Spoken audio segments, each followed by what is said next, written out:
Next legendary, Shadow King is coming to the game. The trials for Shadow King are going to be happening on November 22nd, which is a Friday. Hopefully it works. Friday launch day seems bad. You think that they would do it on a Tuesday or a Wednesday, but no, they want to live dangerously and do it on a Friday, which is a week from this upcoming Friday, about a week and a half away. Now, as far as requirements and node requirements, we're going to go over the scourges. Some of this is good, some of this is not good, but we'll have to see. Let's talk about what is good or better than I thought is nodes 2, 6, and then the last node only have 6 yellow requirements for Illuminati or the Annihilators, and then no star requirement whatsoever on Captain Britain. So we can go into the max difficulty 15, with any combination of 6-star Illuminati or any star level on Captain Britain. So if you have a 3-star Captain Britain, you could go in, or you can use all your 6 stars, probably have a 7-star Iron Man. I'm not sure how good that's going to be or not. Same thing is true on node 6 yellow for Annihilators. You can go into the max difficulty on that. I think this is great. This is a big deal because before it was, if you have 7s, you're the only people that can compete at the max difficulty. And they did say that it wouldn't be tuned directly around Captain Britain, but they said that you would do absolutely better with Captain Britain, but they're not capping the restrictions on Captain Britain. Like if you have a 3, that's fine. Like I have a 5, I can get into the max difficulty. Will I have a disadvantage over somebody that has diamonds on their Captain Britain? Probably. Now, this is the part that I feel like they did us dirty, is node 5, Mercenary or Undying. We had no heads up on this. Absolutely none. It's like, surprise. Hope you have good mercs. Hope you bought Zombie Scarlet Witch. So that's the one part about this that is concerning to me. And that's also going to be on node 9, Mercenary or Undying. Now, it is not mercs. It's Mercenary, which does create 4 SAC teams. So you can see up here on the top, this is my roster right here. Old Man Logan, I think, is amazing. And I do think that the Mercenary team is probably better than the Undying team. We'll have to see how important Scarlet Witch. The other thing worth noting is there's Pacts, right? And there is no Alliance War Pact. So they're not going to get any special boosts. And it just makes me wondering how they're going to set this up.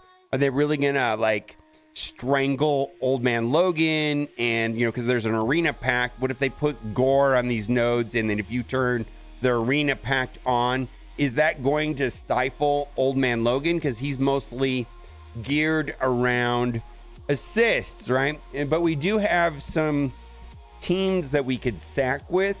And then there's also Undying. So there's that. Let's read the overall sheet that we have here.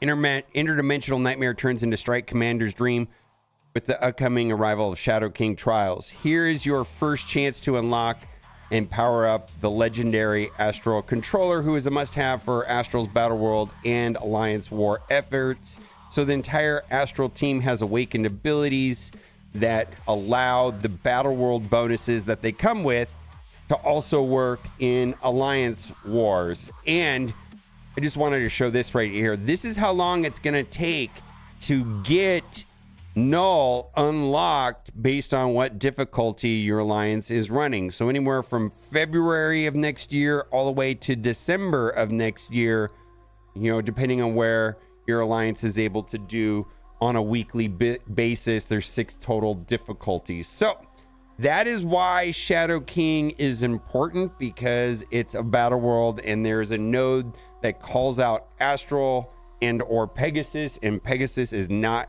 gonna cut it. All right, so it's gonna be starting on Friday the 22nd. You definitely don't want to miss a special leaderboard exclusive to the first run of the event, where you find even more resources to upgrade Shadow King and the rest of your roster.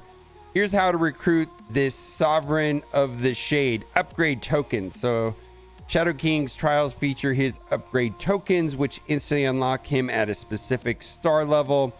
You'll find Shadow King's upgrade tokens in the trial milestones and leaderboard. And these upgrade tokens basically prevent people from doing the drip method of unlocking a legendary character, where every time the trial comes around, I get 10 more shards or I get another 30 more shards. No, it's kind of an all or nothing. You either get the 6-star token and that's what you get as a 6-star, or you get the 7-star token and that's what you get. Now, if I get the 6-star token this time around, I have to still earn the 7-star token to get a 7-star. I can't just incrementally get a couple shards every trial. So this upgrade token, it was initially pitched to the community as being a bonus. It's not. It really is that. Run scores. Clear all the nodes to earn the most points possible towards your run score. You'll have unlimited run score attempts and your highest score will be recorded. A run can be canceled and restarted anytime without penalty of your high score. So that's normal. Earning Shadow King stars and rewards. Earn Shadow King's upgrade tokens from milestones by hitting certain run scores. You'll need an attempt of a run score at a minimum of difficulty 8 for the 4 yellow star upgrade tokens. So, got to do milestone 8 if you want to get a 4 yellow star. Okay. And then to get the 5 yellow star, got to do milestone 11 or harder. And then a 6 yellow star upgrade token will be tied to the leaderboard, top 5,000. And a 7 will be only to the top 500. Let's keep reading. Astral Force. Unlock Shadow King's red stars by collecting Astral Force. You can earn Astral Force from the Shadow King trial milestones, Shadow King trial leaderboards, and upcoming activities in December. First run leaderboard. First round of Shadow King's trials feature a leaderboard, and you only need a run score of 100,000 to qualify. So whenever we see like the percentages are based off of course, the number of people that qualify. So the number of people is not going to be high if a lot of people only get like 10,000 points. So the number of people is going to be above the 100,000 point mark, which negatively impacts the percentages, like the top 1%, 10%, 50%. It's, not having this number means better rewards for us. Having a high number means worse rewards. Climb the ranks and don't miss out on the top rewards of 7 and 6 yellow star Shadow King tokens, Astral Force, Crimson Gear, and Teal Gear, and more. Difficulties and packs. Customize your runs by selecting a difficulty from 1 to 15. We went over the requirements for difficulty 15. We will go over this chart right here, which has all of the difficulty requirements and how it scales up on 11, 13, and so on. We'll come back to that towards the end of the video. Higher run difficulties will narrow the character traits you can use, but they'll reward more points. You can earn additional points by activating pacts, which can bolster enemies and or hinder your teams. Difficulties 5 and above require the following traits.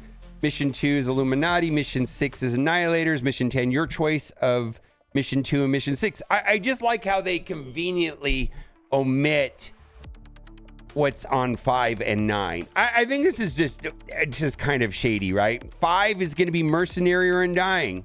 9 is also towards the bottom,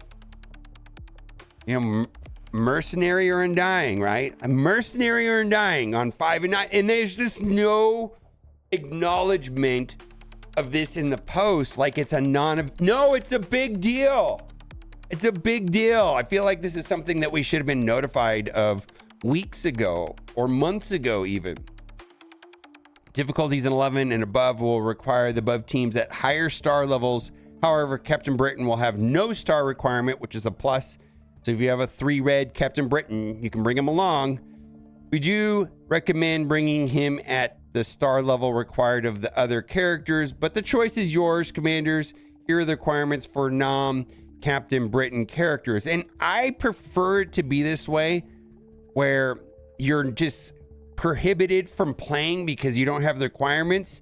I just very much like the idea that people that, you know, get an advantage by having star levels, but people aren't locked out. It's the difference in my mind between pay to win and pay to play. Being locked out solely because you don't have a 7 red Captain Britain and you can't even try is pay to play, where this game largely, as we all know, is pay to win. It's always been that way, and the people that spend a lot of money are going to have an advantage over someone that doesn't. That's the way the game has been since day one. And this was a fundamental shift with Captain Britain, in my opinion, where they started locking people out of Captain Britain and it became pay to play versus pay to win. And if you don't have Captain Britain, so that is still going to put at a disadvantage, of course, but you're not locked out because you can go in with Iron Man, right?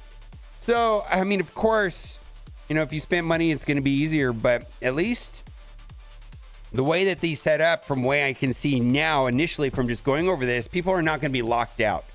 You can go in with your Iron Man or your 3-star Captain Britain.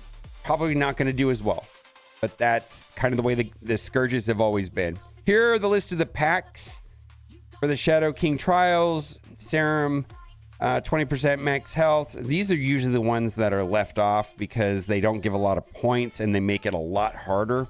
Enemies gain 20% max health too. So those are usually the 2 that get dropped off.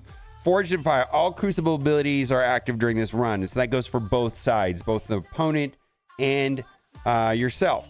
All arena abilities are active during this run. And so the reason why I think this might be tricky right here is the thing about Gore in arena is Gore shuts down the assist, and they put Gore on these mercenary undying nodes, and this pack is turned on. That's going to negatively impact Old Man Logan. Absolutely. So that's one thing to keep in mind. Mutant villain characters deal an extra 15% damage. When a tech villain character spawns, enemy characters lose 5% resist. At the start of their turn, cosmic villain characters gain 5% speed bar for every positive status effect they have. Bio villain characters heal for 10% max health when they defeat an enemy. When a character defeats a hero character or player character, they gain 50% speed bar. Ooh, I think that's going to be a fun one. Global hero characters gain 5% damage for each Avenger, Wakandan, or human ally. And so I'm going to curious to see if this plays out like the way other Scourges have, where people put all of the packs on and typically do not do these 2 on the highest difficulty and see how it goes. That's how they normally have played out recently. Shadow King Red Stars. Red Star promotions for Shadow King will arrive soon in Elite Store. Keep an eye out for your chance to crank up Shadow King's power by adding up to 7 red stars using dark promotion credits. Ready your roster for this important trial and recruit Shadow King for your Astral team. And I'm just going to put this out there. We were not given the cost of the dark promotion credits to do the red stars on Shadow King.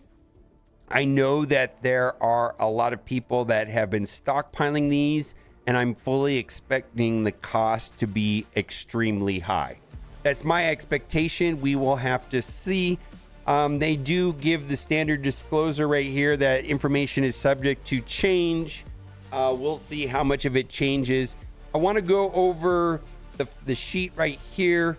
So mission 1 is no restrictions on all difficulties. Mission 2 is going to be 5-star Illuminati or any star level on Captain Britain, starting with difficulty 11, and then at difficulty 13 it jumps up to 6. I am thrilled that there is not a 7 requirement on the max difficulty. That was a sore spot for me. Then it is global villain for mission 3, and then on the lower difficulties there's no restrictions. So looks like difficulty 1 you'll be able to go through all of it with no restrictions. Then we're going to go into mission 4, which is going to be brawler non-mythic.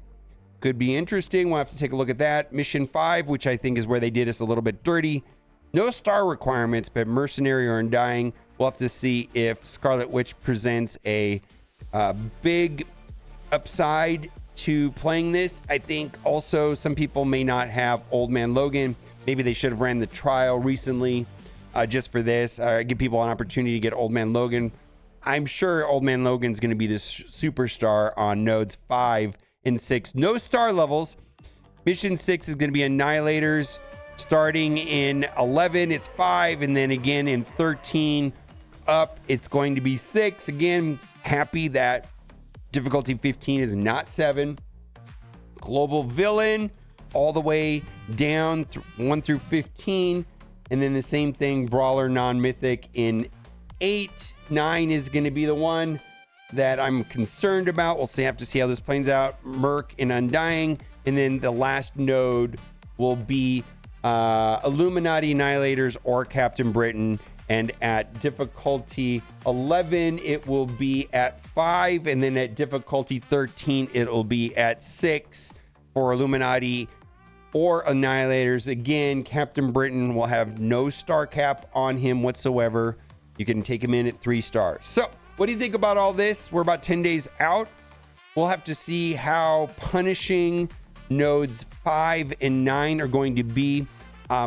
I'm somewhat annoyed that there was no disclosure about Mercenary or Undying being required for this. Kind of feels like Spider Society being required without them actually saying Spider Society. I just feel like there could have been more heads up on this. Anyways, let me know what you think in the comment section. Bye for now.